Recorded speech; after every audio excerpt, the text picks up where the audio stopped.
Đây chẳng phải là truyền thống nhà cô sao? Đeo vào đi, em chính là người phụ nữ của anh rồi. Nhanh lên, dừng tay.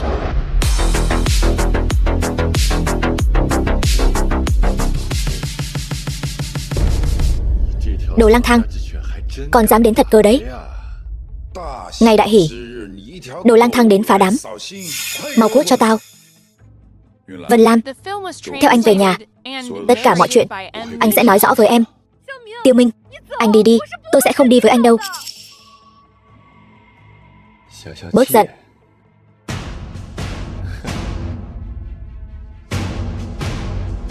Tiêu Minh, tuy mày không đưa tiền mừng, nhưng tao vẫn tặng mày một món quà đáp lễ. Hy vọng sau khi mày xem xong có thể nói cho tao biết bảo vật của Tiêu gia ở đâu. Xem như tiền mừng vậy.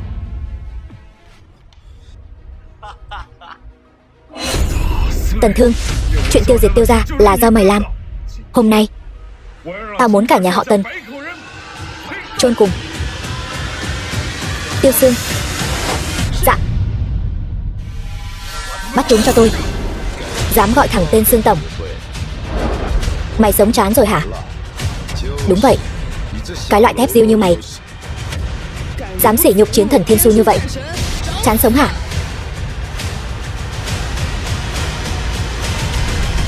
Thiên Su chiến thần. Hóa ra Tiêu Minh mất tích 3 năm.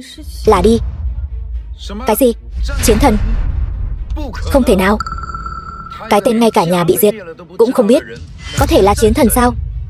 Sương tổng, có phải ngài nhầm lẫn gì không? Sương tổng, ngài chắc chắn không nhầm chứ? Cái bộ dạng nghèo kiết xác này của hắn có nửa xu quan hệ gì với chiến thần? Cậu...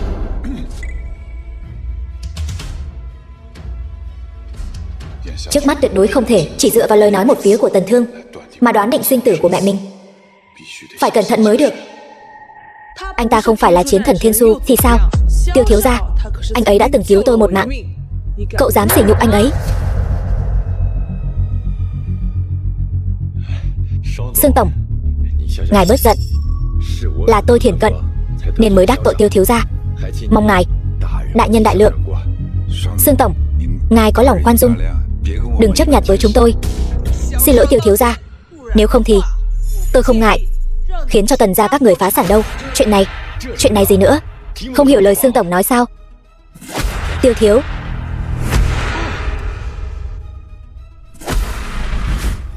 Tiêu Minh, mày không biết lớn nhỏ. Cút.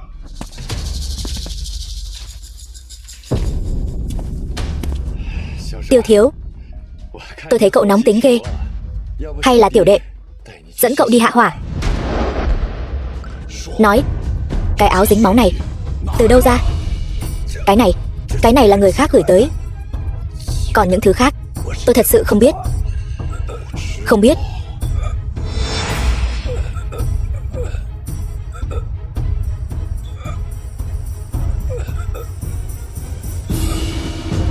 Nếu tao mà điều tra ra có liên quan đến mày, tao sẽ không tha cho mày đâu.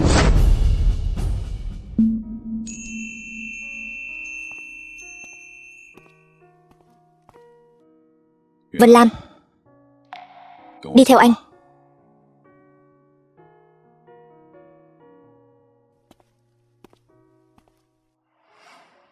Chuyện là như vậy đó. Lúc anh rời khỏi cục diện, Vương Hạo dùng khoản nợ trước đây của chúng ta để uy hiếp, bắt em phải giao toàn bộ sản nghiệp Diệp gia cho hắn để trừ nợ. Sau đó thì chiếm đoạt luôn, không trả lại sản nghiệp Diệp gia. Hắn thân là cậu anh, vậy mà lại cướp sản nghiệp của người nhà. Sau đó Tần Thương xuất hiện, lấy danh nghĩa giúp em trả nợ, để thao túng tập đoàn Diệp thị. Sau đó thì xảy ra một loạt chuyện như vậy. Em yên tâm, những gì em đã mất trong những năm này, anh sẽ giúp em lấy lại hết. Không, dù có nhiều tiền đến đâu, cũng không thể đổi lại được mẹ. Tiêu Minh, em không trách anh. Em chỉ hận bản thân mình không có năng lực bảo vệ tốt cho mẹ.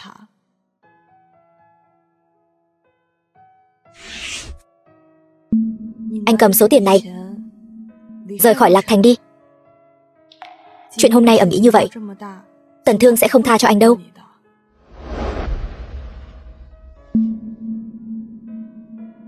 hiện vẫn chưa biết mẹ còn hay mất. Anh sẽ cố gắng hết sức tìm lại mẹ.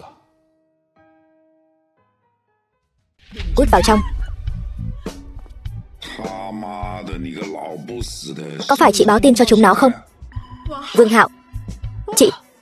Chị không có. Đến khi nào tôi mang đầu của Tiêu Minh đặt trước mặt chị thì chị đừng có hối hận. Cái gì? Ý em là nói Minh Nhi sẽ trở lại sao? Tên phế vật đó trở về thì sao chứ? Nó cũng phải đi đời thôi. Vương Hạo, chị xin em, hãy tha cho Minh Nhi đi. Nó là cháu ruột của em đó.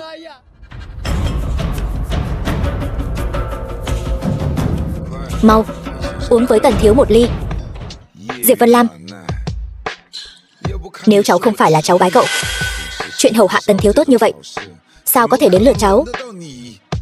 Vương Hạo, cậu là đồ súc sinh. Cậu nhất định phải đẩy cháu và Tiêu gia vào đường cùng sao?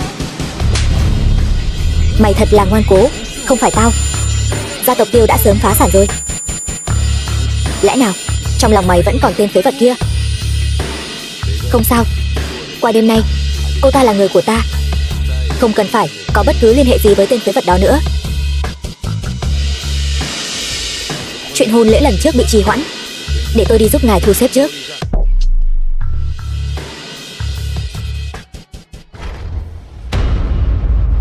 Cút.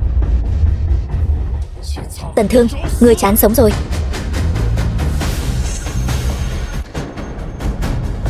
Súc sinh, tiểu tử Tiêu gia, mày muốn tạo phản hả? Hôm nay nếu mày dám làm loạn, tao sẽ khiến Tiêu gia mày từ nay về sau biến mất hoàn toàn.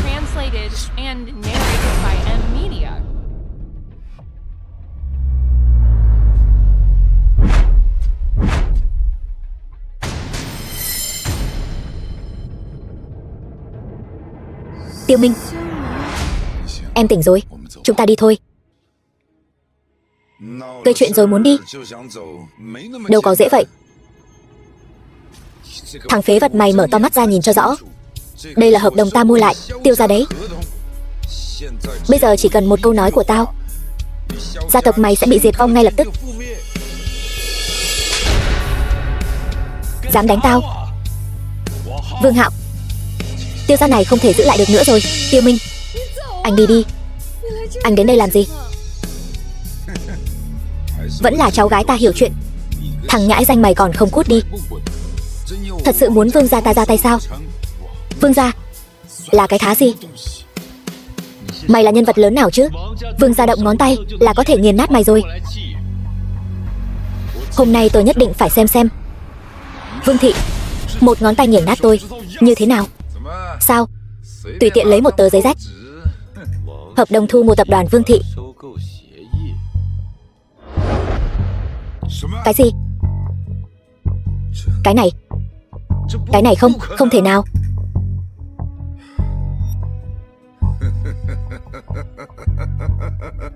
Tiêu Minh, xem ra mấy năm nay mày lăn lộn bên ngoài, trí thông minh càng ngày càng thấp rồi. Làm giả hợp đồng là phải ngồi tù.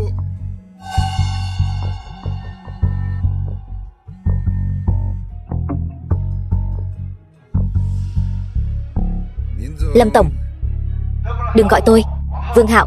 Cậu đã chọc vào người không nên chọc rồi. Kể từ hôm nay cậu bị tập đoàn Vương thị khai trừ. Cái gì? Cái này rốt cuộc mày đã làm gì vậy?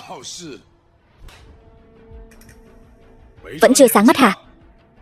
Trên hợp đồng đã ghi rất rõ ràng. Vân Lam, chúng ta đi. Nhưng đừng sợ. Nếu bọn họ còn làm loạn nữa, anh không ngại để Sương tổng dẹp bọn họ một mẻ luôn.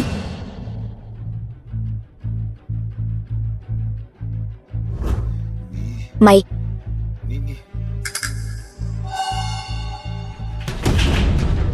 The film was translated and narrated by M Media.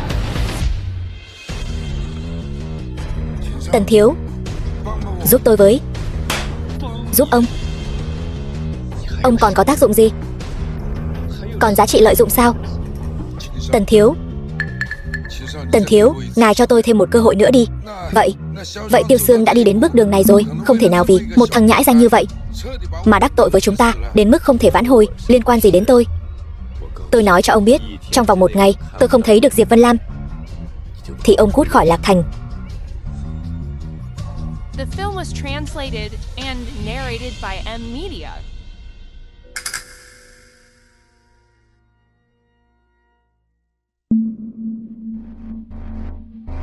Tiêu Minh, là do các người ép tôi. Chỉ cần có được cổ phần còn lại của Tiêu gia thì có thể hoàn toàn nắm giữ Tiêu gia. Bắt Diệp Vân Lam về,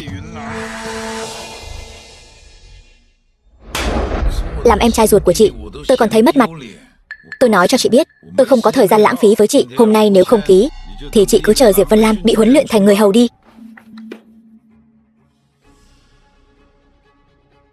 Ký đi, nếu không thì tự gánh lấy hậu quả.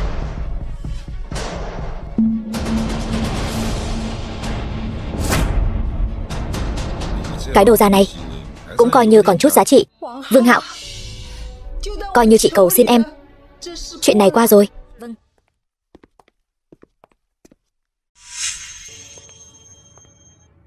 Vương Hạo, cậu mà còn như vậy nữa, không sợ Sương tổng gây phiền phức cho cậu sao?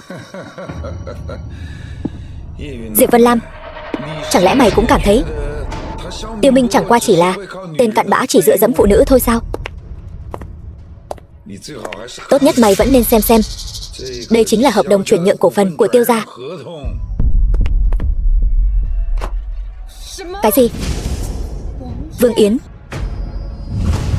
các người, rốt cuộc các người đã làm gì mẹ tôi? Không làm gì cả. Chỉ là trong vòng 3 ngày, nếu cô không đính hôn với Tần Thiếu, hậu quả tự gánh. Cậu, có phải tôi mà theo hắn thì hắn sẽ không làm hại mẹ tôi và Tiêu Minh nữa không? Xem biểu hiện của mày. Được, tôi đi với các người.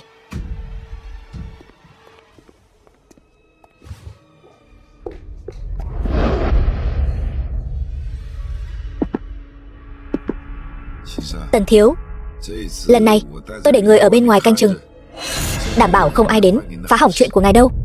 Lần này làm tốt lắm, sau này cố gắng làm việc. Vâng, cảm ơn Tần Thiếu. Qua đây, cởi quần áo ra giùm tôi. Nhanh lên.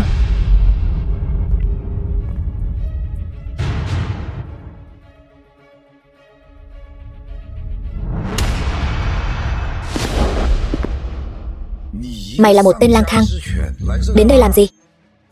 Cút đi. Cho các người một cơ hội, đừng ép tôi động thủ. Tao muốn xem mày là một tên phế vật có bản lĩnh gì. Lên hết cho tao.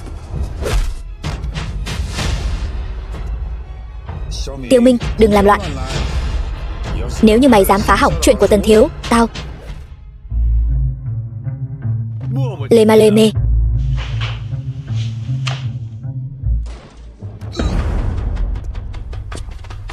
Tần Thương, mày chán sống.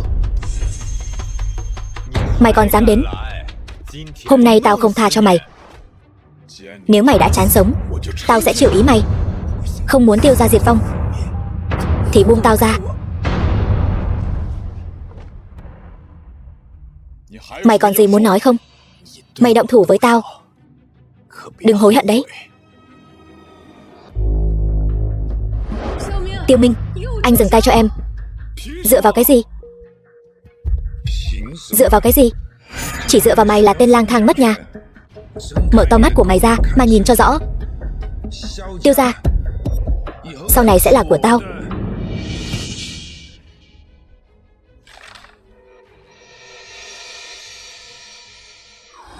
Vương Yến, súc sinh. Mẹ tao đâu? Nói. Yên lặng chút đi. Mấy ngày nay không phải mày rất ngông cuồng sao? Tao nói cho mày biết, nếu bây giờ mày quỳ xuống cầu xin tao rồi tự phế bỏ 2 tay Mày còn có cơ hội gặp mẹ mày một lần. Cậu đừng động vào anh ấy. Có gì thì động tôi này. 3 năm nay, dù sao tôi cũng đã quen rồi. Vân Lam, em là người phụ nữ của anh. Sao anh có thể hạ thủ với em được? Anh còn thương em không hết nữa là. Ngược lại là thằng nhóc mày, vừa về Lạc Thành đã gây phiền phức cho tao.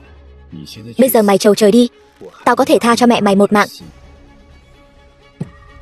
Tần Thương, mày có tư cách gì ra lệnh cho tao? Mày là cái thá gì? Dám lớn tiếng với Tần Thiếu. Tần Thiếu ngay cả việc hợp tác của tập đoàn Thiên Su đều đã thu xếp xong rồi. Coi lại mày xem, không một xu dính túi. Một thằng bần tiện hôi hám. Tập đoàn Thiên Su là một con cá mập thương mại, anh không đối phó được đâu. Đi thôi. Vẫn là vợ tao hiểu chuyện.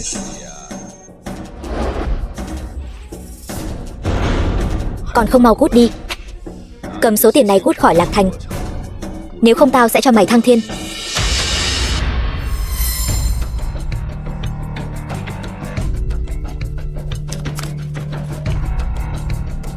Chút tiền này để làm tiền mai táng cho mày đi.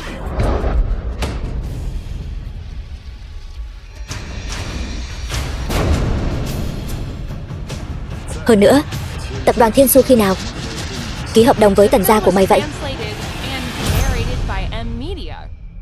Chuyện của chúng ta và tập đoàn Thiên Su để cho loại vai nhỏ như mày có thể bàn luận sao? Thật là nực cười. Thật sao? Vậy thì từ hôm nay trở đi, hợp tác của tập đoàn Thiên Su và Tần gia hủy bỏ.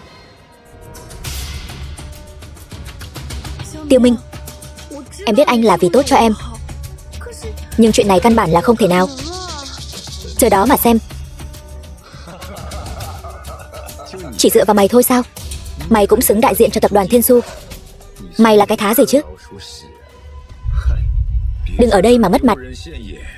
Chỉ dựa vào quan hệ của Tần Thiếu và Sương Tổng, hợp tác này không thể hủy bỏ được. Anh ta có quan hệ gì với tôi? Sương Tổng, sao ngài đến mà không báo trước một tiếng? Nhanh chóng đuổi thằng xúc sinh này đi, đừng làm vướng mắt Sương Tổng. Ăn nói cho cẩn thận vào. Sương Tổng, sao cô lại đánh người? Thằng Tiêu Minh đó đúng là... Còn dám sỉ nhục Tiêu tiên sinh, tôi sẽ khiến anh ở Lạc Thành không có chỗ dung thân. Dạ. Sương Tổng dạy trí phải. Các người nghe rõ đây. Theo lời Tiêu tiên sinh, kể từ hôm nay, tập đoàn Thiên Su đoạn tuyệt mọi hợp tác với Tần gia. Sương Tổng, việc này Tần gia chúng tôi vì lần hợp tác này đã tốn biết bao nhiêu thời gian và tâm sức rồi. Xin cô cho Tần gia thêm một cơ hội nữa. Từ khi các người đối đầu với Tiêu tiên sinh thì nên hiểu rõ sẽ có kết cục ngày hôm nay. Nhưng thằng Tiêu Minh chỉ là đồ rác rưởi. Chính ông bày ra cái chủ ý tồi tệ này, còn dám nói xấu về Tiêu tiên sinh nửa câu, tôi cho ông đăng xuất. Tiêu tiên sinh, trước đây là tôi có mắt như mù, mong ngài rộng lượng bỏ qua. Nhân lúc tôi chưa động thủ thì cút. The film was translated and narrated by M Media.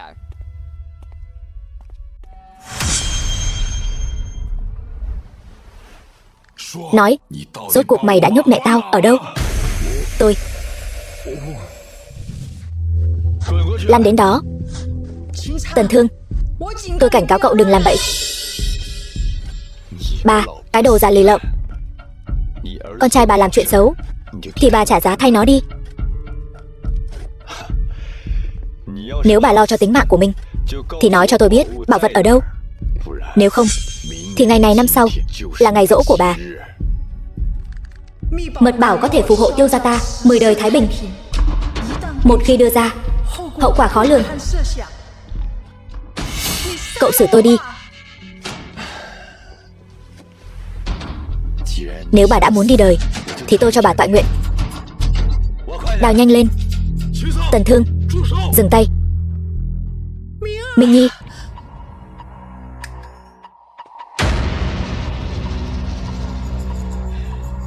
Không ngờ Vương Hạo nhanh vậy đã khai rồi. Tiêu Minh, chuyện giữa hai ta chưa xong đâu. Hai người các người xử hắn cho tôi. Chính là thằng nhãi này dám đắc tội Tần thiếu gia chúng ta. Làm chó thì nên ngoan ngoãn cụp đuôi lại. Tao cho mày đi đời.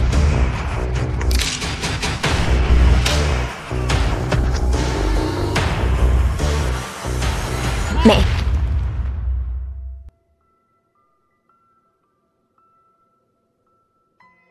Mẹ. Mẹ tỉnh rồi. Lam Nhi. Mẹ. Thật sự là các con sao? Là tụi con đây.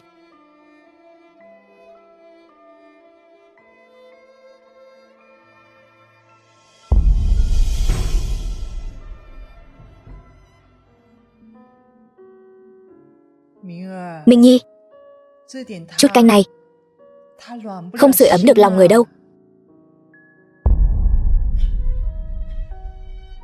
Mẹ, mẹ làm sao vậy? Không khỏe ở đâu? Mẹ bị bệnh chút thôi, không sao đâu. Nhưng cứ nghĩ đến còn chưa có cháu nội cháu ngoại để bế thì lòng này lạnh lẽo lắm. Mẹ, lúc này mẹ đừng có đùa, khiến người ta lo lắng đấy. Anh.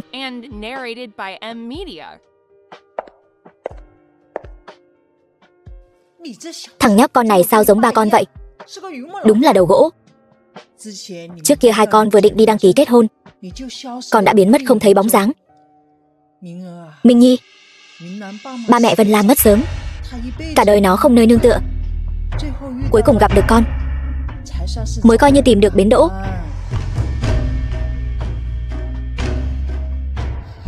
Lam Nhi, 3 năm. Bây giờ là thời đại nào rồi? Đâu ai có thể chỉ dựa vào một câu hứa suông mà đợi con 3 năm. Nếu con dám bắt nạt Vân Lam, mẹ không tha cho con đâu. 3 năm này quả thật là nợ Vân Lam quá nhiều. Con sẽ đối tốt với cô ấy. Con lại đây, mẹ nói cho con nghe một chuyện quan trọng. Mật bảo Tiêu gia ở Nam Giao, không xa mộ địa Tiêu gia, được đựng trong một cái hộp tử kim. Mật bảo Tiêu gia rốt cuộc là cái gì? Tại sao nhiều người muốn nó như vậy? Bây giờ đi xem thử thì sẽ biết.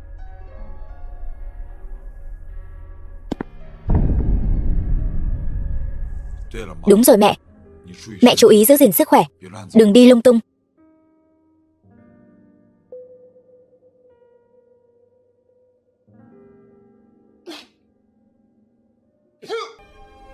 Miêu cương cổ độc của Tần gia. Mẹ không sống được bao lâu nữa. Minh Nhi, mẹ thật muốn nhìn thấy con kết hôn. Rõ ràng là ở đây mà, sao tìm lâu vậy vẫn không thấy? Chồng ơi, anh mau lại đây xem này. Em gọi anh là gì? Mau qua đây xem bên này có đồ này. Anh xem nào.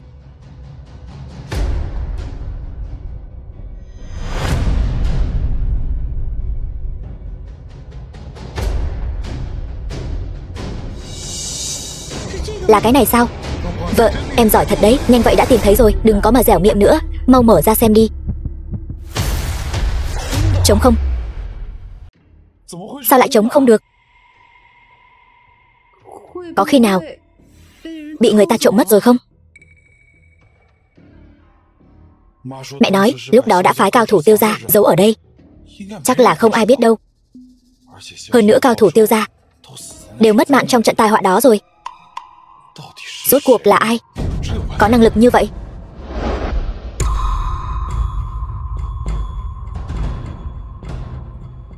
Ba, anh ta trông giống như là chiến thần sứ giả của Thiên Su chiến thần. Trang Nhã. Vậy thì cứ theo dõi sát sao vào. Với năng lực của chúng ta không đối phó được chiến thần, nhưng đối phó một chiến thần sứ giả thì dư sức. Xem ra chỉ có thể để Tiêu Sương đi tìm xem sao. Chuyện này chắc chắn với việc Tiêu gia bị diệt môn có liên quan rất lớn.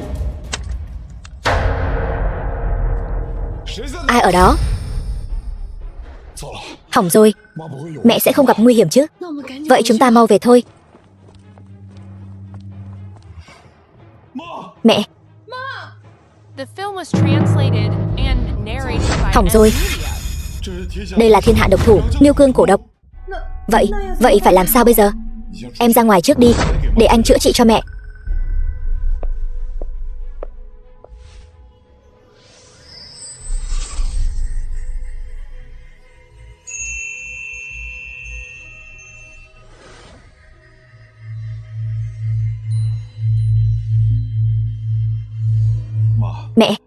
Mẹ đừng cử động, mẹ cứ nghỉ ngơi cho khỏe.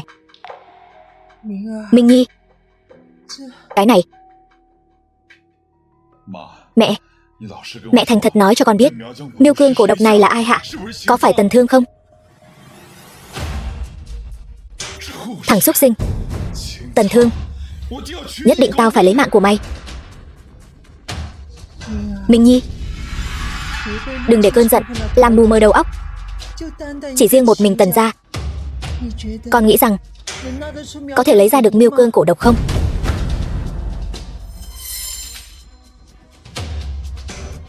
Mẹ, ý của mẹ là sau lưng hắn có người.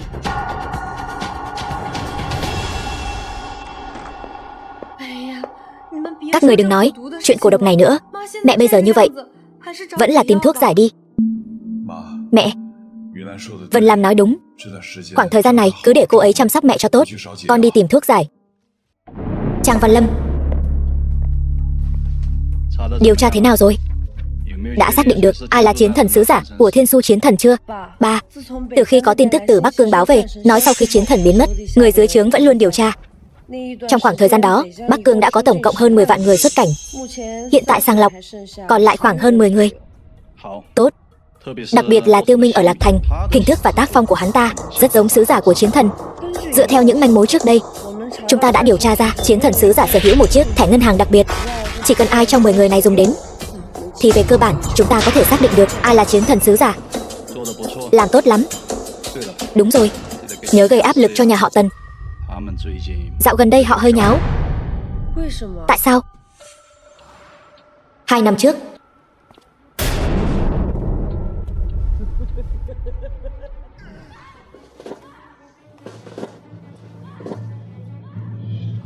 có muốn để nhà họ Tần trở thành gia tộc đứng đầu Lạc Thành không?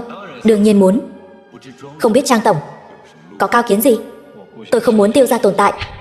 Đặc biệt là Vương Yến. Không nên hỏi thì đừng hỏi. Còn một việc nữa, đem tất cả bảo vật cướp được trước đây bán hết đi. Hành động lần này cần không ít vốn. Được, vậy con sẽ sắp xếp trong 2 ngày này.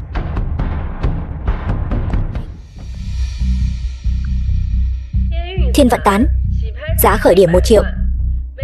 Mỗi lần tăng giá không được ít hơn 50 vạn. Cái gì? Thiên vận tán? Đó chẳng phải là loại thuốc kỳ diệu chữa trị cổ độc của Miêu Cương sao? Chẳng lẽ Trang gia không biết chúng ta đã hạ loại độc này cho Vương Yến sao? Bọn họ nhất định là cố ý. Không được. Nếu thứ này bị Tiêu Minh có được, thì hoàn toàn hết hy vọng lấy được mật bảo của Tiêu gia rồi. Nhất định phải đấu giá. 3 triệu, 4 triệu, 10 triệu. Tiêu Minh, mày chỉ là một thằng nghèo rớt mồng tơi, lấy đâu ra 10 triệu? Đúng vậy, ai ở Lạc Thành mà không biết Tiêu gia các người đã sớm bị diệt rồi. Mày đang giả bộ cái gì? Thằng nhãi danh. Nếu mày thực sự muốn thứ này, thì quỳ xuống dập đầu 2 cái cho tao. Có lẽ tao sẽ nhường lại cho mày. Tôi trả 11 triệu, 15 triệu, 16 triệu. Chỉ hơn mày một chút giá là có thể lấy được thứ mày muốn. Rất đáng đấy. 30 triệu.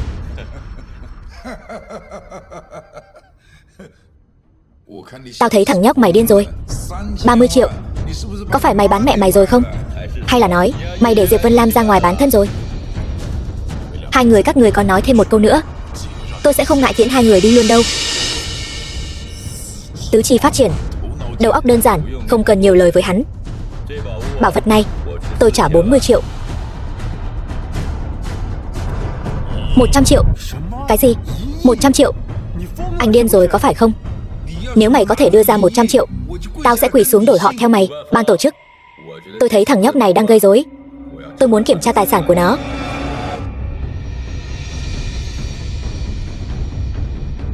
Quý ngài đây, xin ngài xuất trình chứng minh. Nếu không thì Xin mời rời khỏi nhà đấu giá của chúng tôi. Kiểm tra đi. Cái này, thẻ đen siêu cao cấp phiên bản giới hạn toàn cầu. Người sở hữu loại thẻ đen này không giàu thì cũng sang. Sao có thể ở trong tay loại tiểu tử nghèo hèn như mày? Xem ra bà đã đoán không sai. Không đúng, chắc chắn thẻ đen này của hắn là giả. Kiểm tra tài chính. Đừng hòng dùng một cái thẻ rách mà ở đây làm bộ. Tiểu tử, dám đến đây gây sự, muốn mất mạng phải không? Trong thẻ của mày e rằng đến 1 đồng cũng không có chứ gì. Quý ngài đây, xin xuất trình thẻ của ngài. Thẻ đen này là đặc hữu của sứ giả chiến thần. Xem ra người này chính là sứ giả chiến thần. Trang tỷ, chị phải nhìn cho rõ đấy. Đừng để cho mấy người tạp nham trà trộn vào đây. Có những người sinh ra đã là số tiện, chỉ biết làm mấy chuyện trộm gà bắt chó. Cầm miệng. Trang tỷ, thẻ đen của quý ngài này là hàng thật giá thật. Bên trong ít nhất có 10 tỷ vốn.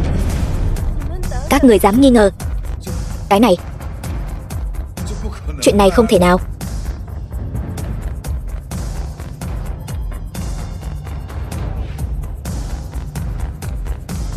Một thằng cẩu nô như mày thì biết cái gì?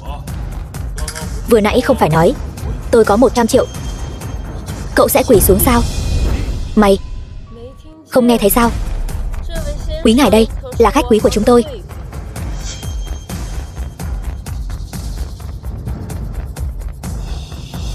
Được, tôi quỳ.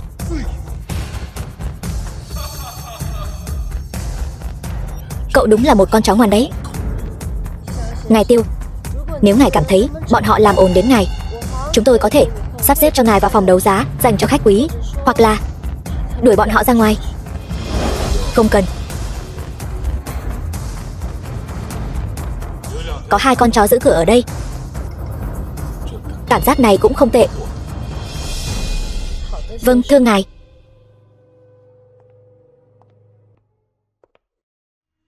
Kính thưa quý vị, tiếp theo đây là vật phẩm cuối cùng trong buổi đấu giá lần này.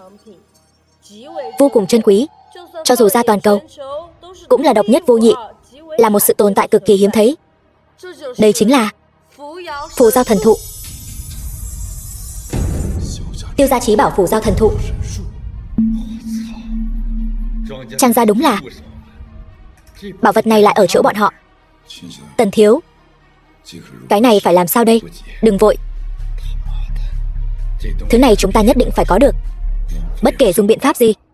Chẳng lẽ tiêu diệt Tiêu gia là do bọn chúng gây ra? Không đúng, chắc chắn còn có đồng phạm khác. Bây giờ chỉ có thể nhẫn nhịn, nhất định phải tóm gọn một mẻ mới được. Món đồ siêu tầm này giá khởi điểm 50 triệu. Mỗi lần tăng giá không được dưới 1 triệu. 100 triệu, 200 triệu. Tần thiếu, bọn họ ra giá như vậy, chúng ta căn bản không chơi lại được. Tiêu Minh bây giờ có tiêu xương chống lưng, tiền nhiều vô kể tiêu không hết. Chúng ta chỉ có thể đi đường tắt. Như vậy đi, lát nữa khi tôi mai phục Tiêu Minh, ông đi bắt Diệp Vân Lam.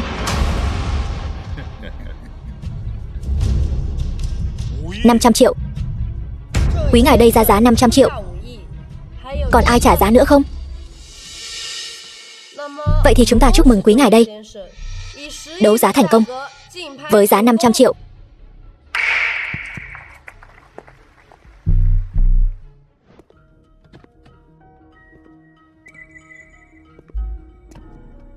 Đồ xúc vật, đăng xuất đi. Cút.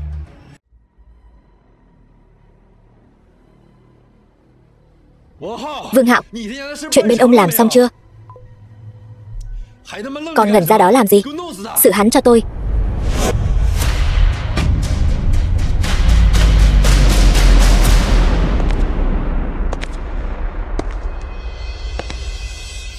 Nói, tại sao mày lại đến cướp bảo vật của Tiêu gia tao? Lúc trước, có phải chính mày đã diệt môn Tiêu gia tao không?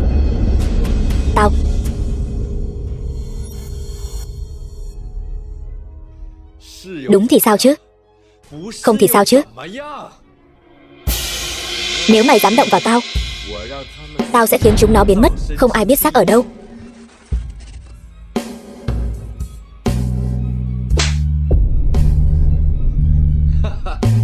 Cầm đồ lên, đi theo tao.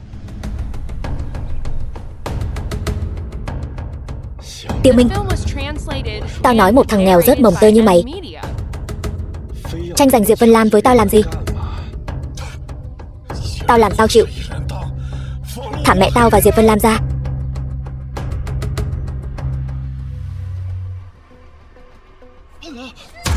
Tần Thương, anh dừng tay lại. Anh dừng tay lại đi. Diệp Vân Lam, nếu cô đã nóng lòng như vậy, vậy lát nữa tôi sẽ xử lý cô trước.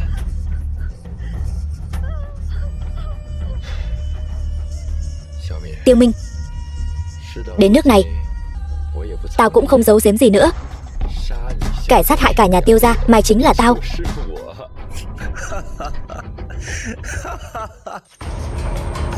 Báo, bẩm báo đặc sứ đã tìm được vị trí của chiến thần.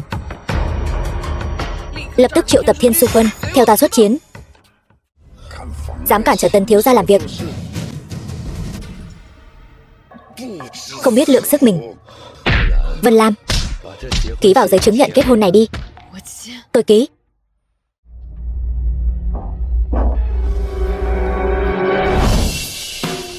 Một đám kiến cỏ, sao dám ngông cuồng như vậy? Đưa đi hết. Ngoài ra, 2 người các cậu đưa bác gái đến bệnh viện. Ai vậy? Dám phá chuyện tốt của tao? Tiêu đặc sứ. Chào Tiêu đặc sứ. Sao ngài lại đến đây? Tiêu, dám mưu hại chiến thần, sống đến phát chán rồi sao? Tiêu đặc sứ, không phải chúng tôi. Đây là hiểu lầm. Chúng tôi không ngờ ngài lại đến. Nếu tôi đến chậm một bước nữa thì cái tôi thấy là thi thể của chiến thần rồi. Tiêu đặc sứ, hắn chỉ là một người bình thường, sao có thể là chiến thần? Anh ta thân phận gì? Cậu xứng biết sao? Tôi nói anh ta là chiến thần thì chính là chiến thần. Cậu dám phản đối? Không dám. Nhưng hắn bây giờ chẳng phải vẫn còn sống sao? Đây chỉ là một chút mâu thuẫn nhỏ giữa chúng tôi, không cần Tiêu đặc sứ nhúng tay vào. Lấy răng trả răng, lấy mắt trả mắt. Hôm nay các cậu đã làm gì Tiêu gia? Chúng tôi trả lại đầy đủ. Lên cho tôi. Đừng mà. Đau. Tay của tôi. Tiêu đặc sứ tha mạng. Chúng tôi sai rồi, tha mạng. Dừng lại.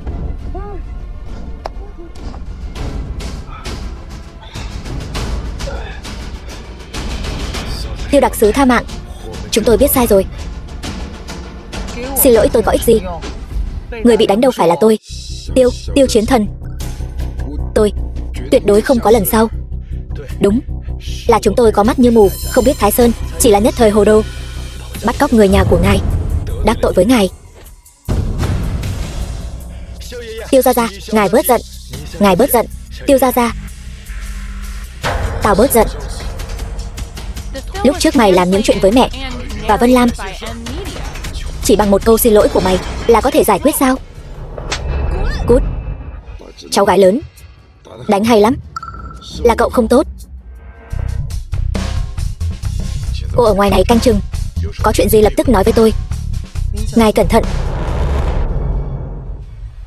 Những việc bọn mày đã làm trước đây, hôm nay trả lại cho bọn mày từng chút một.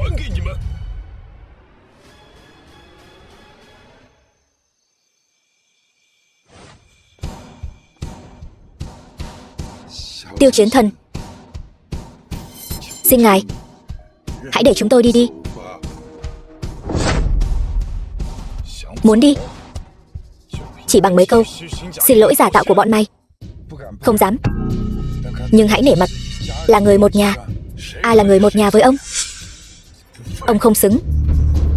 Nói thế nào đi nữa, tôi đối với Diệp gia không có công lao, cũng có khổ lao. Chẳng lẽ đây là thái độ nhận lỗi của ông sao? Là tôi không đúng. Tôi không nên chiếm tài sản Tiêu gia. Tôi không nên ngược đãi cháu gái và chị gái tôi. Là tôi không đúng. Kế hoạch thất bại, giúp tôi với. Ông làm việc xấu tày trời, trời đất khó dung.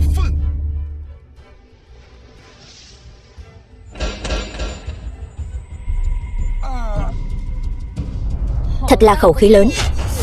Người đâu? Lên cho tôi.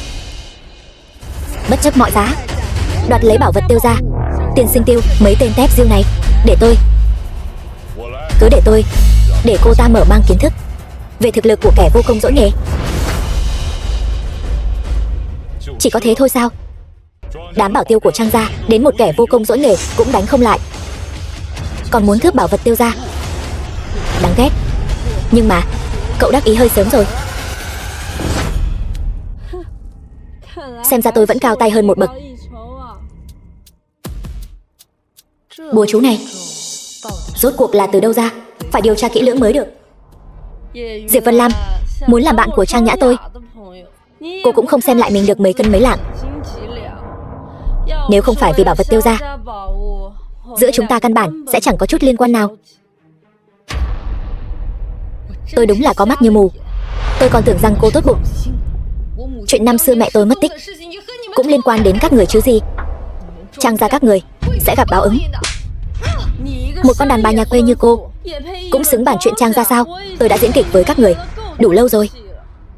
Đợi đến khi báu vật Tiêu gia tới, cô và Tiêu gia đều xong đời. Tôi biết cô sẽ không ngoan ngoãn khai ra đâu. Vậy thì chỉ có thể khiến cô chịu đau da thịt chút thôi. Người đâu? Dạy dỗ Diệp Vân Lam đàng hoàng cho tôi.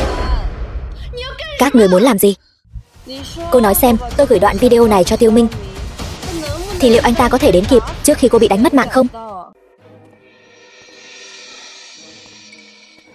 Thật may ngày đó thủ hạ của con đã bảo vệ mẹ. Nhưng mà Vân Lam cô ấy bây giờ còn không biết ra sao nữa. Minh Nhi, con đừng đi nữa. Ngồi xuống nghỉ ngơi một lát đi. Tiêu Sương vẫn đang giúp đỡ điều tra. Nhưng mà nếu cô ta muốn mật bảo Tiêu gia thì ít nhất Vân Lam sẽ không nguy hiểm đến tính mạng. Không dễ gì mẹ mới về được. Vốn dĩ muốn nhìn thấy các con tái hôn.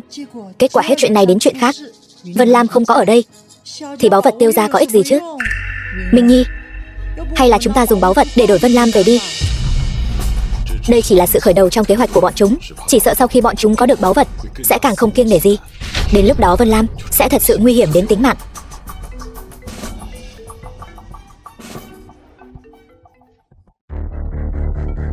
Tiêu Sương, Tiêu tiên sinh, đã tìm được Vân Lam ở đâu chưa? Trang gia là thân phận gì? Chúng tôi tạm thời vẫn chưa điều tra ra cô Vân Lam bị giam ở đâu, nhưng tôi đã điều tra ra nguồn gốc của thứ này. Là bùa chú bí thuật của Âm Dương Sư Đông Doanh. Bình thường sẽ không bán ra ngoài, huống chi là bán cho người Long Quốc. Tôi nghi ngờ Trang gia là thế lực bên ngoài, là gian tế ở Long Quốc. Cái gì? Thông đồng với địch là tội mất mạng. Trang gia không muốn sống nữa sao? Nhưng trước mắt vẫn chưa điều tra rõ Trang gia đã lấy được nó bằng cách nào. Cần phải điều tra thêm. Nhất định phải điều tra rõ. Nếu Trang gia thật sự là gian tế của địch quốc, mà còn có thế lực lớn như vậy ở Long Quốc, vậy thì hậu họa khôn lường. Vâng. Cậu còn không mau đến? Mặc kệ, lập tức xuất phát đến Trang gia. Dù phải đào 3 thước đất cũng phải cứu Vân Lam ra. Đến sớm vậy. Báu vật mang đến chưa? Còn không mau giao ra đây. Mau thả Diệp Vân Lam ra. Nếu không thì... Nhóc con, tôi thấy cậu căn bản còn chưa hiểu rõ tình hình đâu nhỉ. Mọi người đều biết rõ nhau cả. Tiêu gia căn bản không thể đối đầu với Trang gia. Chẳng lẽ cậu thật sự muốn lấy trứng trọi đá sao? Nói toàn lời thừa. Tôi nói cho các người biết, nếu hôm nay Trang gia còn không giao Diệp Vân Lam ra đây, đừng trách tôi không khách khí. Tiêu Minh, cậu chẳng qua chỉ có thể đánh vài tên bảo vệ, vệ sĩ, nhưng đối phó với cao thủ ẩn thế thật sự, cậu còn kém xa.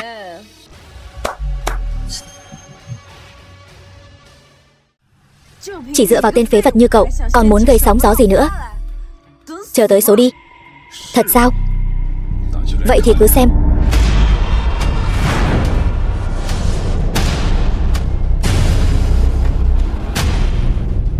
Chuyện gì xảy ra vậy? Hắn đã làm gì vậy? Đây là vi áp. Hắn không phải người bình thường. Chiêu vừa rồi còn chưa đến 1/10 thực lực của tôi. Muốn đánh nhau sao? Ta, Tiêu Minh. Tiếp chiêu đến cùng, Trang tiểu thư, người này công lực thâm hậu, cho dù trên toàn cầu cũng là nhân vật cấp tướng lĩnh, có thể một đánh trăm người, vụ này vẫn nên bỏ đi.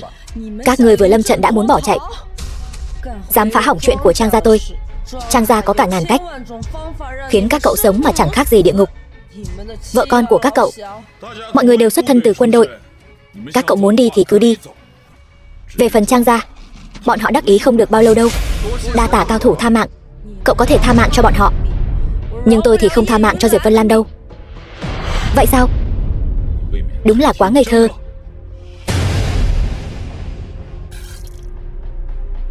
Vậy dùng mạng của cô đổi lấy mạng của Diệp Vân Lam, giao dịch này cô có chịu không? Coi như cậu lợi hại. Đi, đưa Diệp Vân Lam ra đây.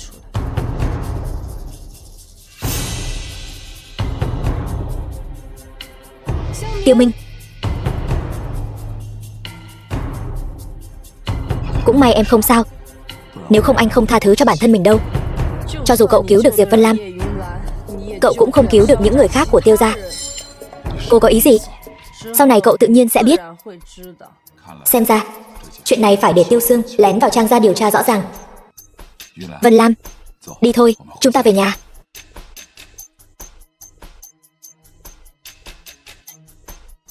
Mẹ, tụi con về rồi đây. Vân Lam, con không sao chứ? Nhiều vết thương quá. Không sao, mẹ, chỉ là một vài vết thương ngoài da thôi. Như vậy mà là không sao hả? Mẹ giúp con tìm thuốc nhé. Đầu của mẹ, sao vậy? Mẹ không sao chứ? Trong cơ thể Tiêu phu nhân vốn đã mắc nhiều bệnh thông thường, lại trúng phải cổ độc của Miêu Cương. Thân thể của phu nhân căn bản là không thể chống đỡ được bao lâu nữa. Ngài Tiêu, xin hãy nén bi thương. Cổ thuật, không thể nào. Chúng tôi đã cho thuốc giải cho mẹ uống rồi. Thần y, vậy phải chữa trị thế nào đây? Tại sao thuốc giải lại không có tác dụng? Ngài Tiêu, quá muộn rồi. Độc đã ăn sâu vào tủy của phu nhân, cho dù có thuốc giải cũng vô dụng.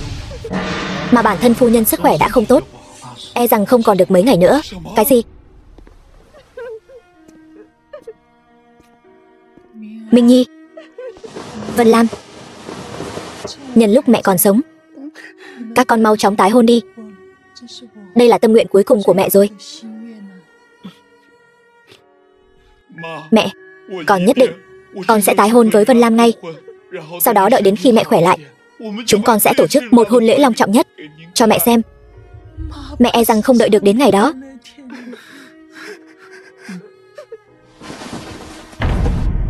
Hiện tại, phải nhân viên công tác đến làm thủ tục tái hôn cho tôi và Vân Lam ngay.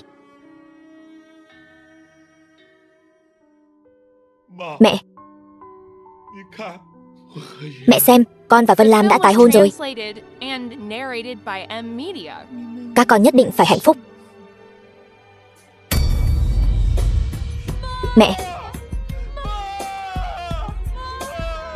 Mẹ tỉnh lại đi. Vương Yến chi mộ. Mẹ, những năm này con chinh chiến bên ngoài, không thể tận hiếu với mẹ. Con thật đáng trách. Mẹ từng nói, từ xưa trung hiếu khó vẹn toàn. Tin rằng mẹ cũng sẽ hiểu cho con.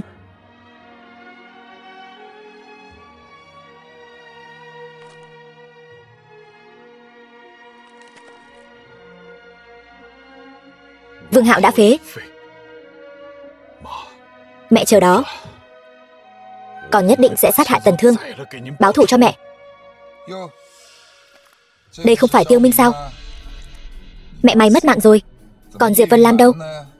Cô ta là con dâu, thật quá không ra gì đi. Vân Lam có đến không thì có liên quan gì đến ông? Ngược lại, một kẻ như ông, mạng cũng ra đấy. Gần mạch đứt hết rồi mà vẫn chưa mất mạng. Không ngờ tới chứ gì. Trang gia đã giúp tao chữa khỏi rồi. Hôm nay tao đến đây chính là để báo mối thù gân mạch đứt đoạn. Mẹ mày mất mạng sớm như vậy, đúng là trời có mắt. Các người muốn đi đời rồi. Tiêu Minh, lần này chúng tao đã mang cao thủ của Thanh Minh Điện đến. Nếu mày không muốn thăng thiên thì ngoan ngoãn giao Diệp Vân Lam và sản nghiệp Tiêu gia ra đây cho tao. Mơ đi. Vừa hay hôm nay các người đến rồi, tao đỡ phải đi tìm từng tên một. Tao sẽ băm các người ra. Tế mẹ tao. Ra đây hết đi. Ai là người đầu tiên bắt được Tiêu Minh? Thưởng 10 triệu. Tiểu tử, ngông cuồng quá sớm rồi đấy. Nghe qua Thanh Minh Điện chưa? Không ai có thể sống sót dưới sự truy sát của Thanh Minh Điện. Hôm nay tôi sẽ đích thân tiêu diệt các người. Hai người này chính là cao thủ cấp cao của Thanh Minh Điện. Một thằng lính quèn như mày cũng đánh lại được bọn họ sao? Các người lên một lượt đi, đừng lãng phí thời gian của tôi. Phá cho tôi. Chuyện gì xảy ra vậy? Hắn đã làm gì vậy? Huyền Phong, Phí Lãng này, hắn còn lợi hại hơn cả đại ca của chúng tôi. Chạy mau. Các người nói gì? Thanh Minh Điện không màng đến uy tín của mình sao?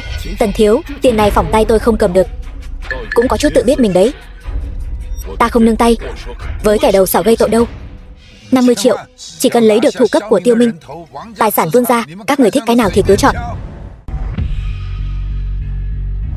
Vốn dĩ không muốn vì chuyện nhỏ này mà tổn thương đến gân cốt, nhưng vì Vương thiếu đã thành ý như vậy, chúng ta cũng không nên không biết điều. Tôi đã cho các người cơ hội sống rồi, các người vẫn tự tìm đến tử lộ. Vậy thì đừng trách tôi vô tình. Thanh Minh Quyền, Kim Cang Cháo.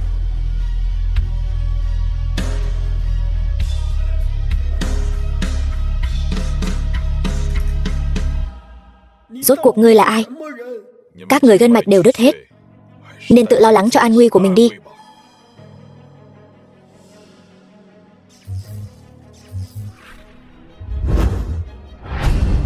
Muốn chạy trốn? Hôm nay tôi sẽ dùng máu của ông để tưới lên cỏ trên mộ mẹ tôi. Cháu ơi, cậu sai rồi. Không phải cậu muốn hại mẹ cháu. Không phải cậu. Xin cháu hãy tha cho cậu đi. Ông và bọn rắn chuột một ổ của Trang gia trước kia không dứt điểm ông là sai lầm của tôi. Ông lại ngay cả chị ruột của mình cũng dám hạ độc. Ông còn mặt mũi nào mà xin tha? Mày thật sự muốn sát hại tao sao? Tiêu Minh, mày có bản lĩnh thì bây giờ xử tao đi. Tao hóa thành lệ quỷ cũng sẽ tìm tới mày. Mày dám sát hại cậu của mình, đại nghịch bất đạo.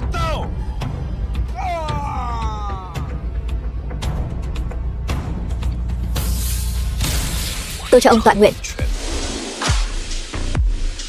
Bất kể là ai, lần này tao sẽ không nương tay nữa. Mày đừng qua đây. Mày kết liễu tao, Trang gia sẽ không tha cho mày đâu. Tiêu gia các người không phải đối thủ của Trang gia, phải không? Ngược lại tao muốn xem thử Trang gia có thể làm gì tao. Cứu mạng.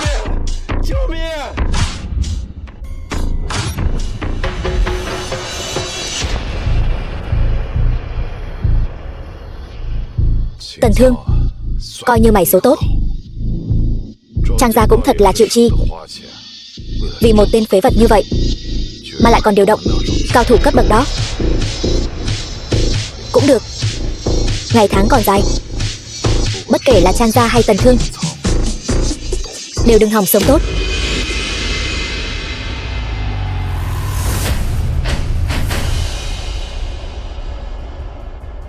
Mẹ, con đã báo thù cho mẹ rồi. Bây giờ chỉ còn lại một Tần Thương và Trang gia. Những thứ mà mẹ đã dùng tính mạng để bảo vệ bảo vật Tiêu gia, còn nhất định sẽ không để bất kỳ ai lấy đi.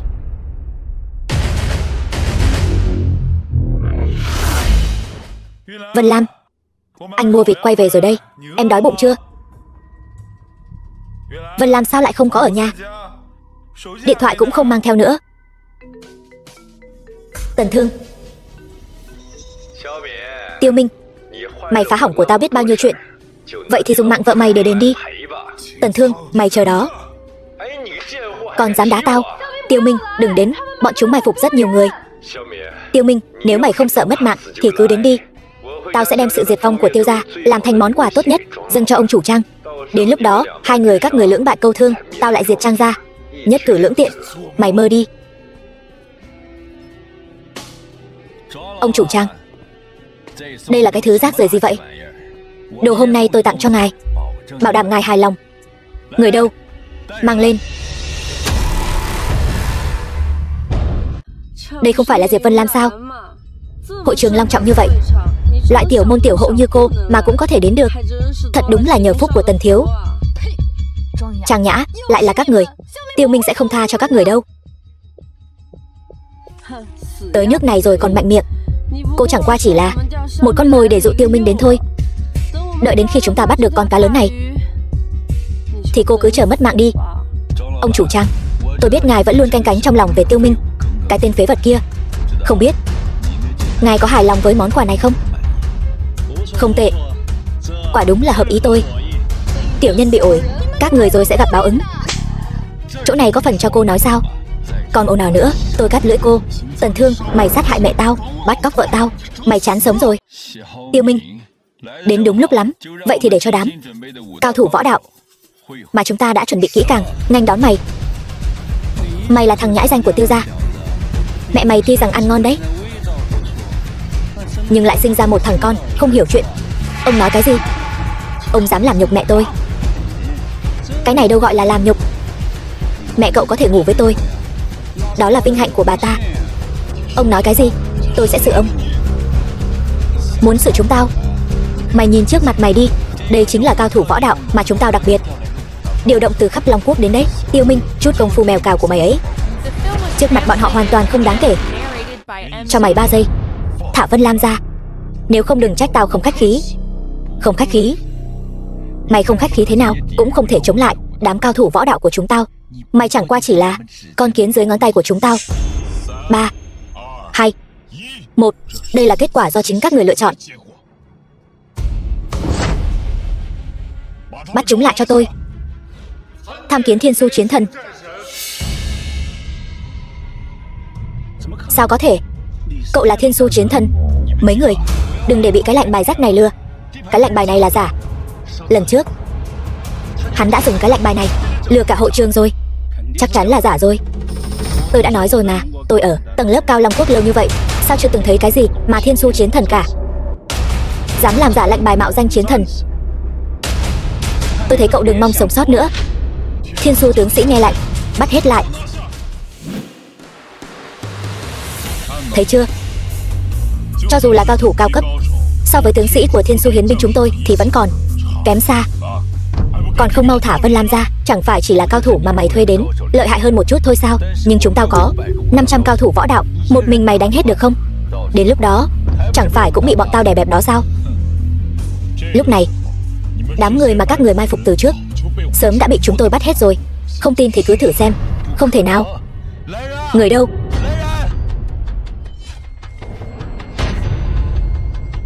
Tao bảo thả Vân Lam ra, không nghe thấy sao? Ông chủ Trang, đám cao thủ võ đạo mà chúng ta mai phục đâu rồi? Có thể phá hủy toàn bộ mai phục của Trang gia. Thằng nhãi này hơi khó đối phó rồi. Câm miệng. Không thấy tôi đang nghĩ cách sao? Cách? Ngoài việc thả Vân Lam ra rồi quỳ xuống xin lỗi tôi, các người không còn cách nào khác đâu. Cậu thả Diệp Vân Lam ra. Lần này coi như cô gặp may.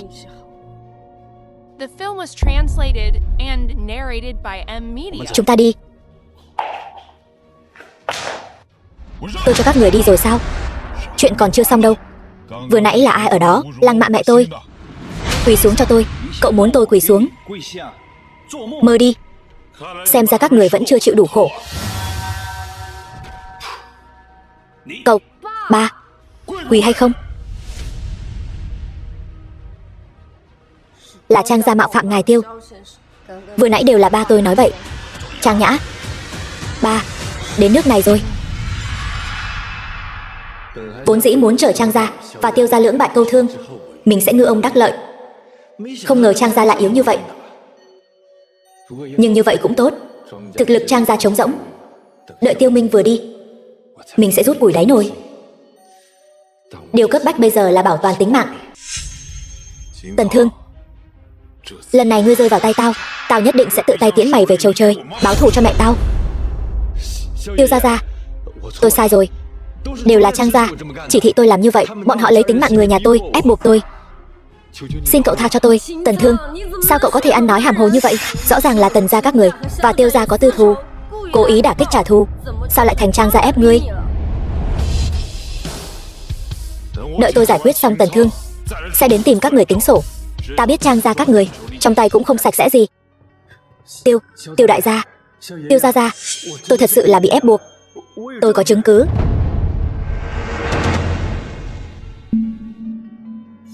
Đây là cái gì?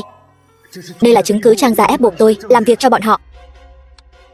Tần Thương, nếu ngươi không thay tôi trừ khử Tiêu gia, lấy bảo vật của Tiêu gia, tôi sẽ khiến Tần gia hàng trăm người biến mất khỏi Long Quốc. Trang Văn Bân ta nói được làm được. Đây là giả tạo. Cha tôi vừa mới đến Lạc Thành, Tần Thương ngay cả mặt cậu ấy cũng không gặp được mấy lần, sao có cơ hội để cậu ấy thu âm? Nhưng Trang gia bắt cóc, mưu hại người nhà tôi là sự thật. Hôm nay các ngươi đừng hòng chạy thoát. Tiểu Nhã, không cần phải nói nhiều với hắn. Kẻ dám uy hiếp Trang gia ta, tiểu tử cậu là người đầu tiên. Hắc Bạch Vô Thường, lên cho tôi. Các cậu lui xuống đi, để tôi tự mình làm. Đây chính là hộ vệ mạnh nhất của Trang gia. Chỉ cần bọn họ ra tay thì không ai có thể sống sót rời khỏi đây. Nếu như bây giờ cậu đem bảo vật Tiêu gia giao ra, tôi sẽ tha cho cậu một mạng. Bảo vật Tiêu gia là do mẹ tôi dùng tính mạng để bảo vệ, sao có thể giao cho lũ rác rưởi như các người được. Lên. The film was translated and narrated by M Media. Tiêu Minh cẩn thận. Tiêu Minh, cậu cứ chờ Quy Tiên đi. Phi tiêu này có tẩm kịch độc.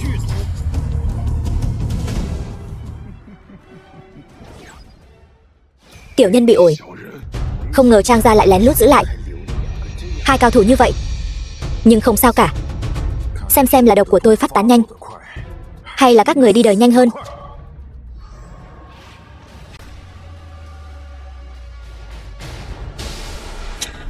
Bảo tiêu mạnh nhất của Trang gia cũng không địch lại công lực mạnh nhất của tôi. Ba, có cần rút lui trước không?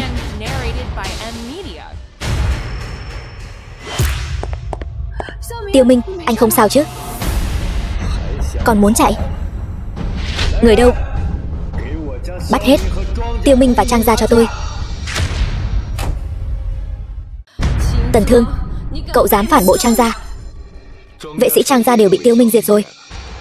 Tiêu Minh lại trúng kịch độc. Lúc này không ra tay thì đợi đến bao giờ? Tiêu Minh, không sao. Vẫn còn chiến sĩ Thiên Su ở đây. Chỉ với mấy tên tay sai diễn viên của mày, bọn chúng có giỏi đến đâu cũng là do mày thuê về. Tiêu gia đã cho bọn mày bao nhiêu tiền? Tần gia tôi cho bọn mày gấp 10 lần. Chỉ cần bọn mày thay tôi thu dọn Tiêu Minh và Trang gia, chiến sĩ Thiên Su vĩnh viễn sẽ không phản bội chiến thần Thiên Su. Lên cho tôi.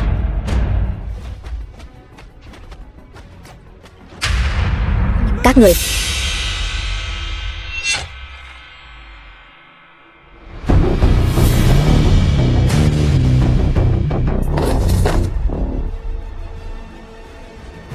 Tiêu gia gia, nói nhảm nhiều quá. Tao đây sẽ bắt mày đi tế điện mẹ tao.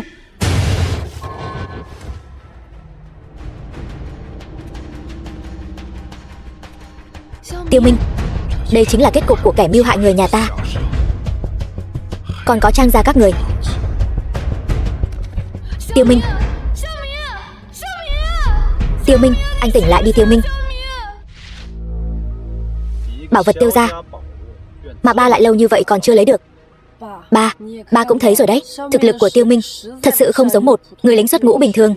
Con nghĩ vẫn cần phải điều tra thêm một thời gian nữa. Nhưng mà gần đây chúng ta đã có được sự hỗ trợ vũ khí mới nhất từ Đông Doanh. Gia tộc Trang các người thông đồng với địch quốc, chứng cứ rành rành mà còn dám đường đường chính chính nói ra miệng. Tiêu Minh, sao cậu vào được đây? Tập đoàn Trang thị rõ ràng đã bố trí hệ thống an ninh nghiêm ngặt nhất. Vài ba tên bảo vệ mà cũng muốn cản tôi. Ngu xuẩn đến đỉnh điểm.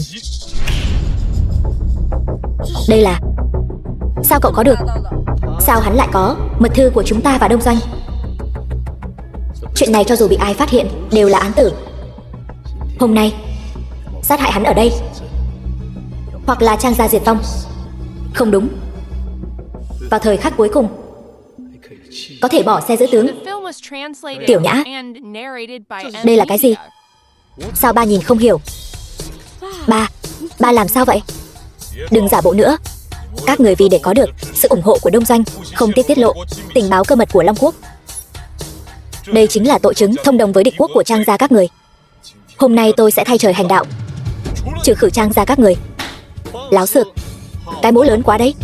Cậu không điều tra rõ sự thật đã chụp lên đầu Trang gia. Trang gia chúng tôi từ trước đến nay ngồi ngay, đứng thẳng, trong sạch rõ ràng. Sao có thể để cậu ở đây vu khống? Đúng vậy, chỉ là vài bức thư thôi. Chỉ cần cắn răng không nhận. Tiêu Minh, cậu dám ngụy tạo chứng cứ? Xem ra cậu nhất định là muốn đối đầu với Trang gia tôi rồi. Vậy thì Trang gia cũng tuyệt đối sẽ không nhượng bộ. Người đâu, đuổi tên cuồng đầu này ra khỏi Trang gia. Chỉ có thế thôi sao? Ba, chúng ta mau đi thôi.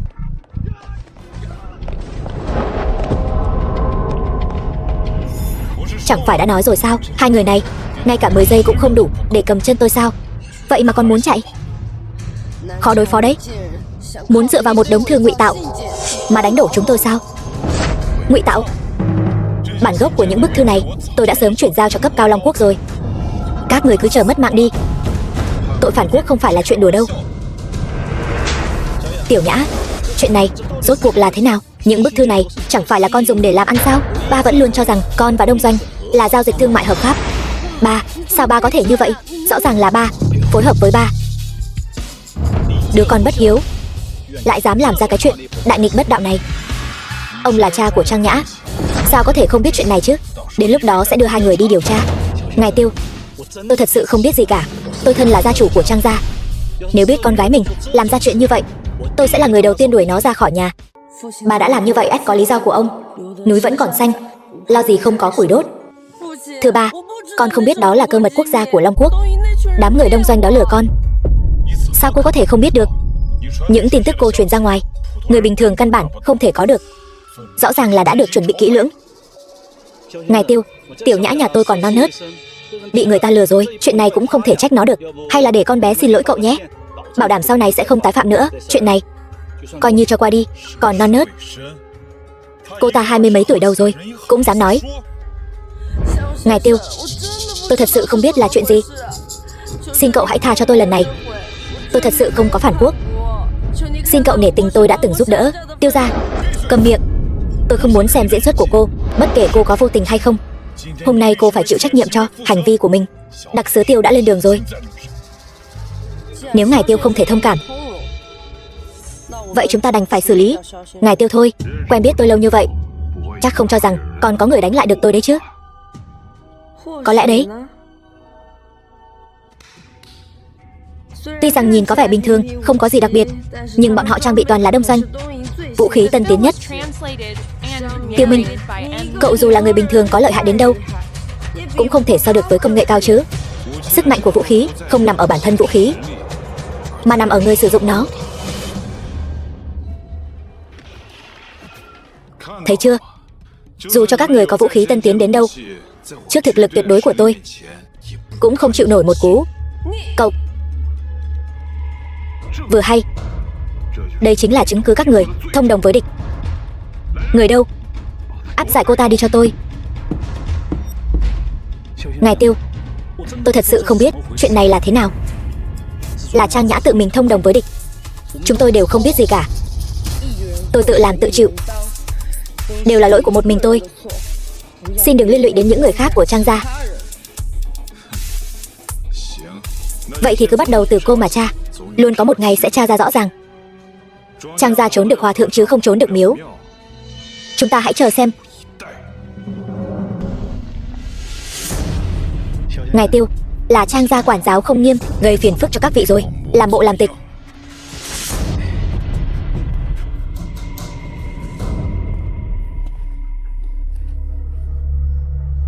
Phải về nhà kiểm tra kỹ lưỡng, đem tất cả những thứ liên quan đến Đông Doanh đi tiêu hủy.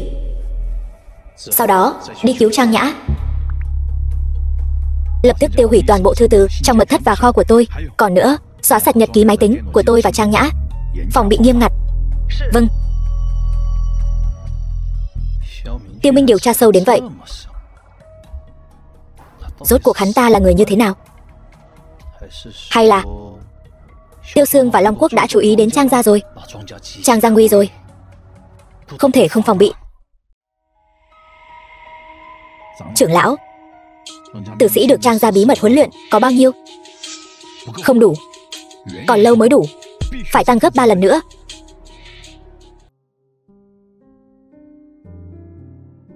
Mẹ, Vương Hạo và Tần Thương đều đã đền tội. Về phần Trang gia, con còn phải tiếp tục điều tra. Kẻ mưu hại Tiêu gia chúng ta, con sẽ không bỏ qua một ai. Tiêu Minh, mẹ ở dưới suối vàng chắc chắn sẽ biết được lòng hiếu thảo của anh. Vân Lam, thời gian này em đã chịu khổ rồi. Đợi anh giải quyết xong tất cả mọi chuyện, sẽ làm theo lời mẹ nói. Tổ chức cho em một hôn lễ thật long trọng, khiến tất cả phụ nữ đều phải ngưỡng mộ. Em tin anh.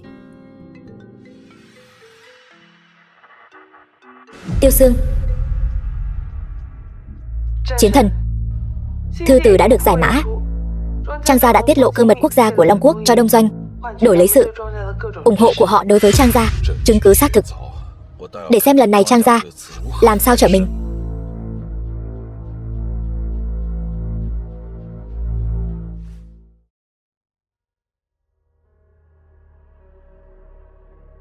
Trang Nhã cô ta khai hết chưa? Miệng cô ta kín đáo lắm, tra tấn liên tục 3 ngày 3 đêm. Cô ta vẫn không nói gì cả. Không ngờ Trang Nhã lại có thể làm ra chuyện này. Các loại báo lá cải đều đang mắng cô ta. Thật đáng tiếc. Em còn tưởng rằng cô ta là người biết quý trọng danh tiếng. Sao nghe có vẻ em còn có chút tiếc cho cô ta. Thiện ác ắt có báo ứng. Không ngờ báo ứng của Trang Nhã lại đến nhanh như vậy. Cũng may em một lòng hướng thiện. Cho dù ông trời không cho bọn họ báo ứng, thì Tiêu Minh Anh cũng sẽ đến cho. Vân Lam, anh sẽ không để bất kỳ ai ức hiếp em nữa. Anh đừng. Tiêu Sương còn đang nhìn kìa. Sao thế? Chúng ta bây giờ là vợ chồng hợp pháp danh chính ngôn thuận. Vài ngày nữa đợi Trang gia, những người khác đều điều tra rõ ràng, chúng ta sẽ tổ chức hôn lễ. Anh đó. Sao? Hối hận kết hôn với anh rồi sao? Đâu có. Nhưng mà em vẫn nghi ngờ sự ra đi của mẹ có liên quan đến Trang gia. Sao em nói vậy? Hôm mẹ mất tích, vừa hay là ngày em gặp Trang Nhã. Cô ta dẫn em đi tham gia hoạt động công ích. Đến khi về nhà em phát hiện sau khi mẹ mất tích, cô ta còn đến an ủi em. Cho nên trước đây em vẫn luôn không nghi ngờ cô ta. Trang gia rất đáng ngờ. Quả nhiên vẫn phải điều tra kỹ. Đúng rồi, em còn nhớ ra một chuyện. Hôm mẹ mất tích, khi mẹ gặp Trang Nhã, hình như có hơi ngẩn người. Nhưng cũng có thể là em nhớ nhầm thôi. Dù sao ngày hôm đó mẹ vốn dĩ đã không vui. Tôi bảo họ hỏi thử xem. Mấy người đi hỏi Trang Nhã vài vấn đề giúp tôi. Trước khi Tiêu phu nhân mất tích, cô ta có quen biết Tiêu phu nhân không? Còn nữa, rốt cuộc có phải Trang gia muốn bắt cóc Tiêu phu nhân hay không? Vâng. Tiêu Sương, chuyện này làm phiền cô quá. Chuyện nên làm mà. Dù sao tôi cũng là bạn của hai người. Nhanh như vậy đã có kết quả rồi sao? Tiêu đặc sứ, Trang Nhã biến mất rồi. Sao lại thế? Ai làm vậy? Chúng tôi vẫn đang điều tra. Còn điều tra gì nữa? Chắc chắn là Trang gia giở trò quỷ. Tôi đi điều tra. Xem này, có phải giống như lần đầu tiên chúng ta hẹn hò không? Giống y hệt. 3 năm nay anh vất vả rồi. Ba nói có thể hành động rồi. Tiêu Sương, lần này dù ngươi có bay tới cũng không kịp đâu. Đây không phải là Tiêu Minh sao? Lát nữa ta sẽ đưa các ngươi xuống Hoàng Tuyền, từ từ mà thân mật. Trang Nhã, không ngờ cô trốn ra được rồi, mà lại còn dám công khai lộ diện. Thật là không biết lượng sức. Tôi sẽ thay mặt Tiêu đặc sứ bắt cô, hù dọa cho có sao. Bây giờ Tiêu Sương đã đến kinh đô, dù cậu có lợi hại đến đâu cũng không thể trực tiếp dùng thế lực của Tiêu Sương. Thanh Long Bạch Hổ, động thủ. mang theo 2 tên phế vật mà cũng đòi tiêu diệt tôi. Thanh Long Bạch Hổ chính là nhất cấp tông sư của võ đạo của Long Quốc, gặp phải bọn chúng thì không trầu trời cũng tàn phế. Đợi tôi xử cậu xong, bảo vật của Tiêu gia sẽ thuộc về Trang gia. Tiểu tử đừng quá cuồng, cho cậu mở mang một chút bản lĩnh thật sự của chúng tôi. Âm Dương Hợp Trưởng.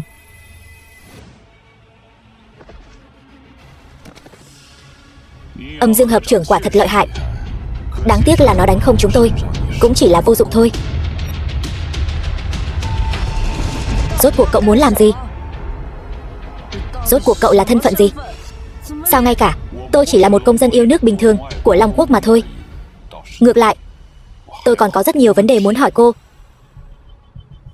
Cậu muốn moi thông tin từ miệng tôi? Không thể đâu.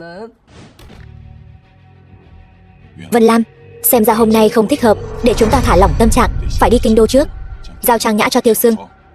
Tội của Trang gia không thể tha thứ, anh không thể khoanh tay đứng nhìn. Thiên hạ hưng vong, thất phu hữu trách. Em đi cùng anh. Kinh đô. Tiêu đặc sứ, cô có thể đến Trang gia, thật là khiến Trang gia nở mày nở mặt.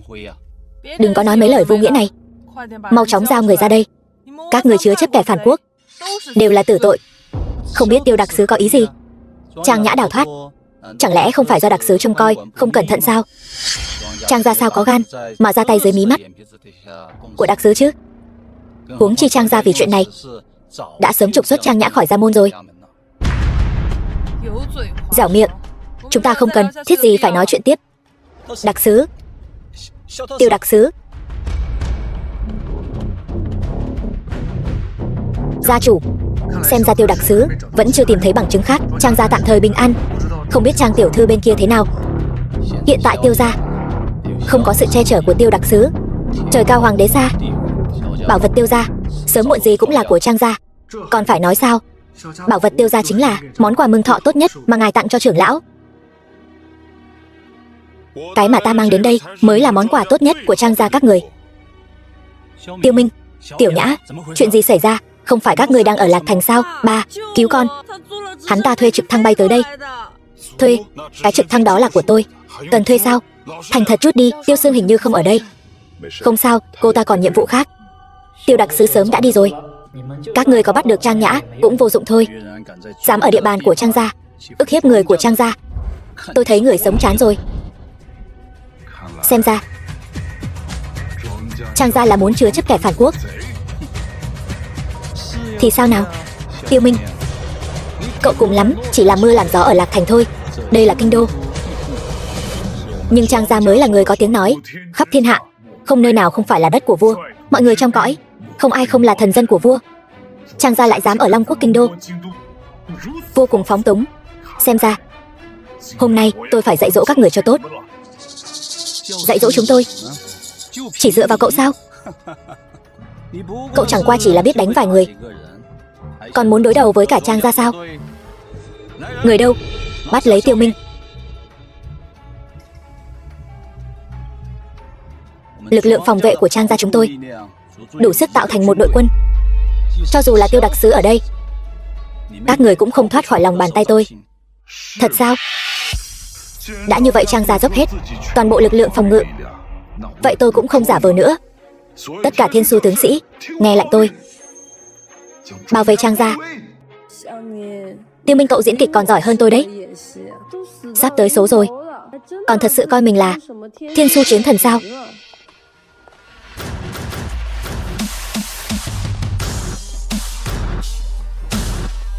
Tham kiến chiến thần, đứng lên đi.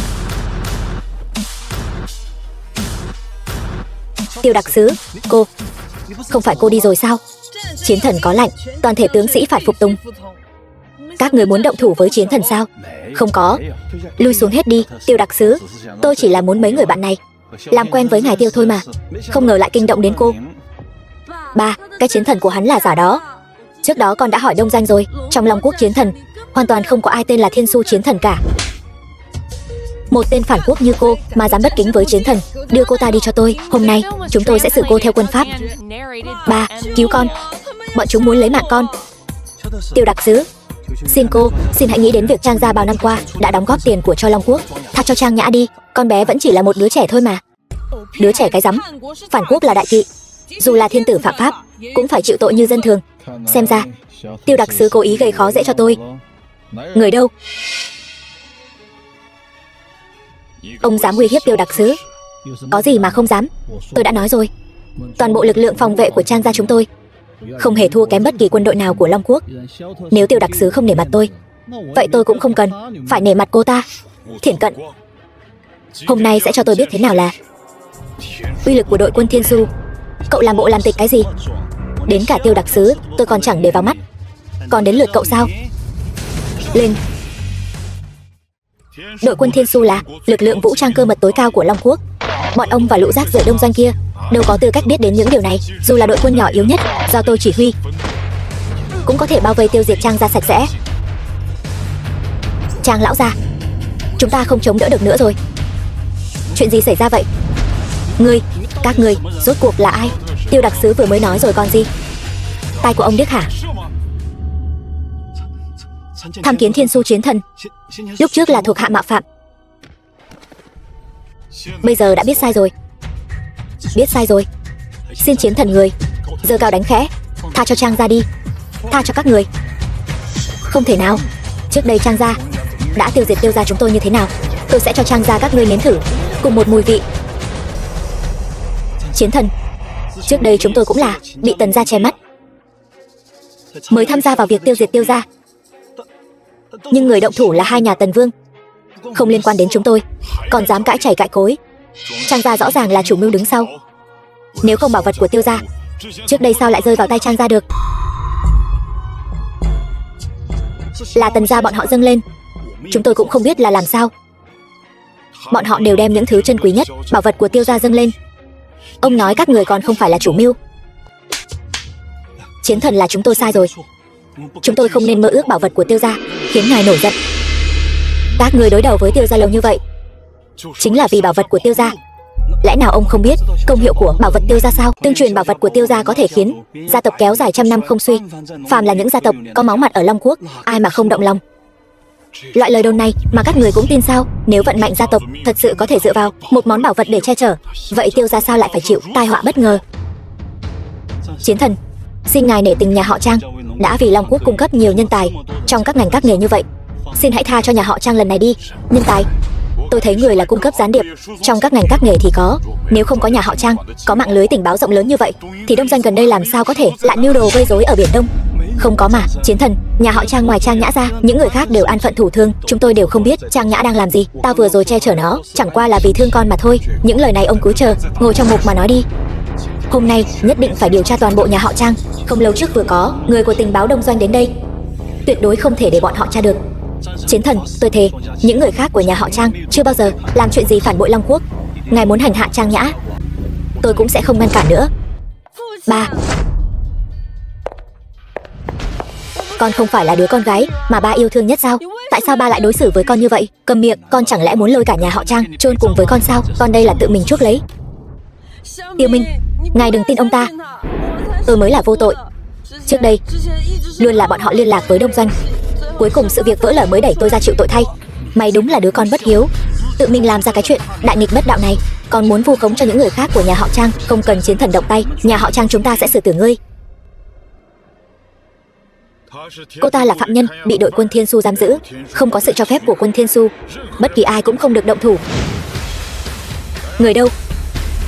Áp giải cô ta xuống cho ta. Chiến thần nói phải. Vừa rồi là do tôi kích động quá, nhưng những người khác của nhà họ Trang thật sự không phản bội Long Quốc mà. Những người khác có phản quốc hay không, lời ông nói không tính. Chiến thần, bẩm báo đã khám xét xong, chúng tôi đã tìm thấy đoạn ghi hình này, ghi lại hoạt động qua lại của đông doanh và nhà họ Trang. Mấy cái hộp trong đoạn ghi hình này là cái gì? Là vũ khí hạng nhẹ mới nhất do đông doanh nghiên cứu chế tạo. Mang lên.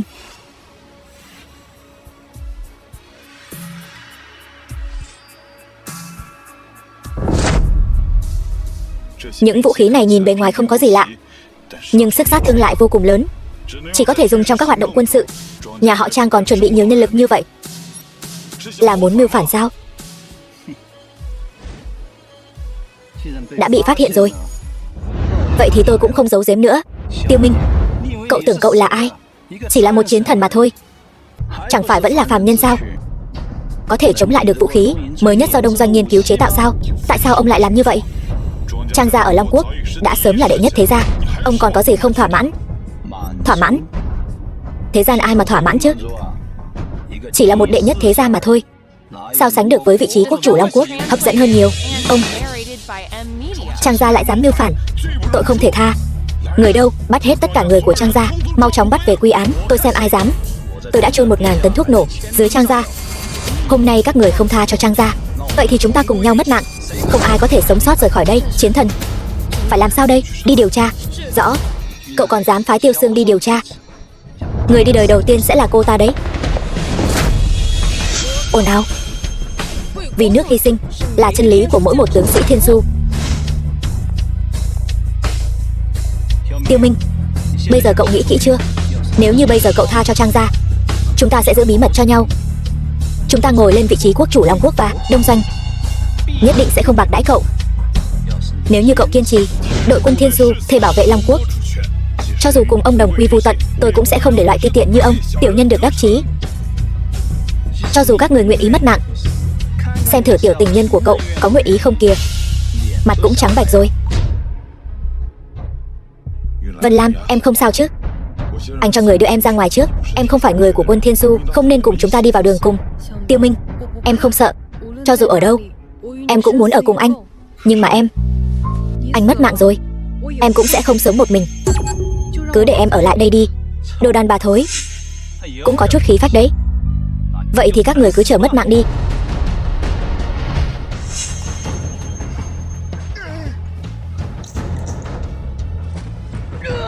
Người đâu?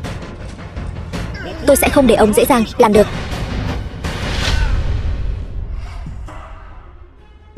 Tưởng rằng như vậy là xong rồi sao?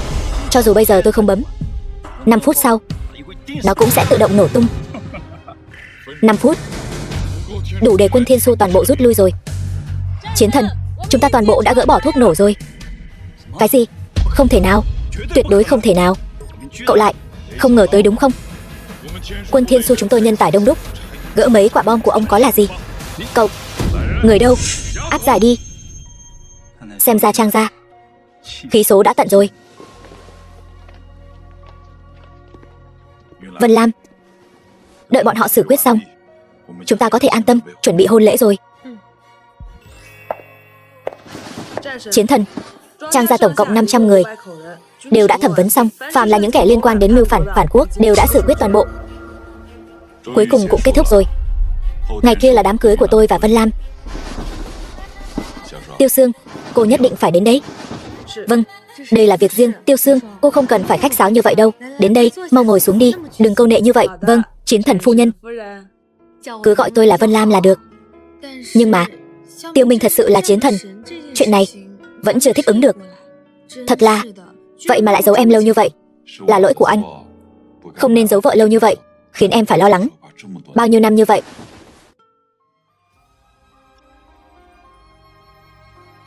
Anh sẽ không còn có những điều giấu giếm khác với em nữa. Chúng ta nhất định sẽ hạnh phúc. Em tin anh. Tây Bắc Chiến Lang Vương tặng một cặp lam điền ngọc như ý, 1000 lượng vàng. Giang Nam Huyền Minh Giáo tặng một dương Đông Hải Dạ Minh Châu, một tượng gỗ điêu khắc Kỳ Lân Tống Tử. Sau đây xin mời cô dâu chú rể của chúng ta lên sân khấu.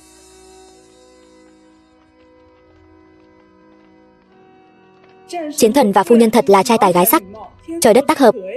Toàn bộ thế lực gia tộc hàng đầu của Long Quốc đều đến chúc mừng Thiên Su chiến thần. Quả không hổ danh là Thiên Su chiến thần. Mời cô dâu chú rể uống rượu giao bôi, hạnh phúc đến lâu dài. Tiêu đặc sứ đến tham kiến Thiên Su chiến thần, chúc chiến thần và phu nhân mãi mãi đồng tâm, tình thâm ý hợp. Chiến thần thần uy, mãi bảo vệ Long Quốc. Chiến thần thần uy, mãi bảo vệ Long Quốc. Mọi người đứng lên đi.